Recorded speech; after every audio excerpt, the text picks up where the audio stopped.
Kuna jamaa pia ametuma ujumbe hapa. Na yeye anatoa tu onyo. Yes. Na si onyo lakini tahadhari tu. Na nikasema labda pia hii ni muhimu niweze kueleza katika story za ghost. Yes. Na sasa hivi tunapozungumza yuko hospitalini. Kwa hivyo ni mtu yeye yuko katika hospitali na alituma ujumbe hapo jana. Anasema hivi, ikiwa uko na namba za mke wako. Yes. Si labda mke wako ako na line mbili. Yes, your wife's number. Yes, labda ako na line ya Airtel na Safco na labda Safaricom. Yes.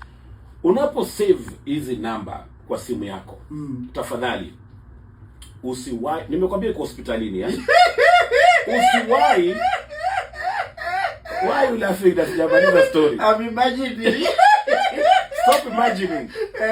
Sasa kwa sababu mke wake ako na line mbili. Yes. Anasema hivi, tafadhali Kidi ambia wa Kenya. Yes.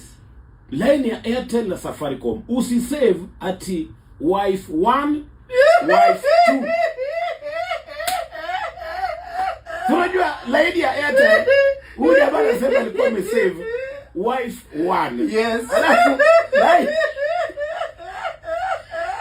line ya Safaricom akasave wife 2.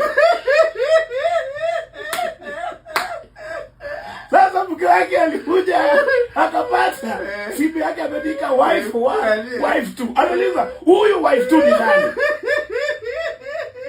Huyu wife 2 ni nani?